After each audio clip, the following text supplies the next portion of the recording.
Hello, what's up everyone? Good morning, it's your boy the Crackhead and I'm wishing you all a wonderful Wednesday. Unfortunately, most Christians do not know that bowing to a certain extent is not right. It doesn't matter who you're bowing down to. So as a believer, if you happen to meet a monarch, happen to meet a king, or happen to meet even somebody who is older than you, because of cultures, tradition, and beliefs, are you going to be bowing down to that person? Of course you would bow down to that person. But let's understand some things about bowing when it relates to the Bible. Because in today's world, the Jews, I think they are the only people that do not bow down to anyone, irrespective of who you are. The maximum respect you're going to receive, shaking of hands, maybe both hands, but bowing, they do not. And that started from the time of Mordecai.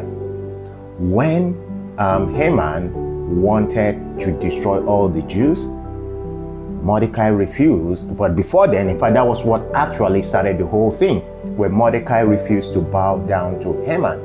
But why did Mordecai refuse to bow down to Haman? If we go back, when Jacob and Esau had problems, and eventually they reconciled. When Jacob met Esau, he bowed to Esau. In fact, he commanded his wives, his children, his family to also bow to Esau as a sign of, we are wrong, or we apologize. The only son of Jacob that did not bow to Esau was Benjamin. But anyways, that's because Benjamin wasn't born yet. Mordecai came from the tribe of Benjamin. Now, why am I talking about this? Because in Christianity, especially back in my country, the way a lot of us reverence, bow to pastors, in fact, turning our pastors and men of God as idols.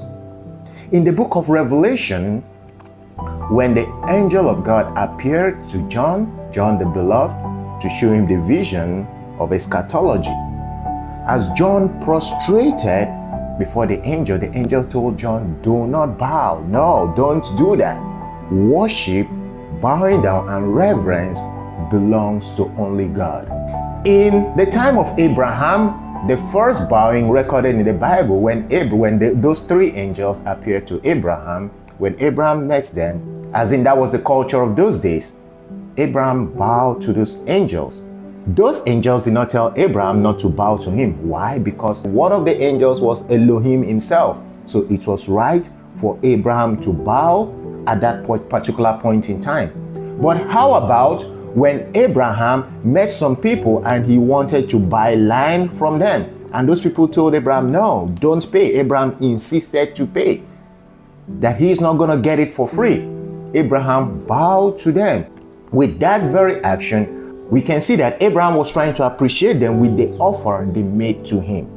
When it comes to our time and dispensation, we see people, believers, men of God, just bowing down to people they are not supposed to bow down to, just because we are expecting favors from them. A lot of us try to cover it up by saying it is culture, it's a tradition. We're supposed to bow to people who are older than us. Even somebody you know is evil, a politician that you know is not working in the ways of God, doing wrong things, and you as a Christian, maybe as a pastor, you bow to a politician who is oppressing the citizens. What kind of respect is that? So these days, we have turned bows into worshiping people. We have turned bowing down into reverencing people, which is what the Bible kicks against. If you bow down to somebody because you appreciate that person for what he did for you, in respect, not from a point of, worship, that this person, you see him as your God, just like we do for our pastors. That is only left for God. And to you men of God, you guys should stop that. Bowing down and reverencing only belongs to God. If you're a true man of God, don't let your members bow to you, because a lot of people have different intentions. Why? They are bowing down to whoever they are bowing down for. So when next you want to bow down to that man of God? When next you want to bow down to that politician? When next you want to bow down to someone who is an elder but who is not walking in the ways of God? Think, is it right to do that?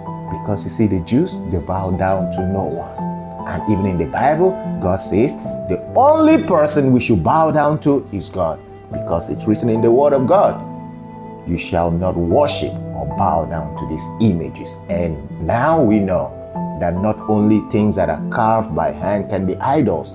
Your fellow human being could be an idol to you. Your pastor could be an idol to you. Your politician could be an idol to you. This is the message Uta gave me to deliver this morning. Bow down to no one. The only person you should bow down to is God himself, irrespective of who that person is. You can respect somebody by not bowing down. Bowing down is not the only form of respect. Have a nice day. Bye for now.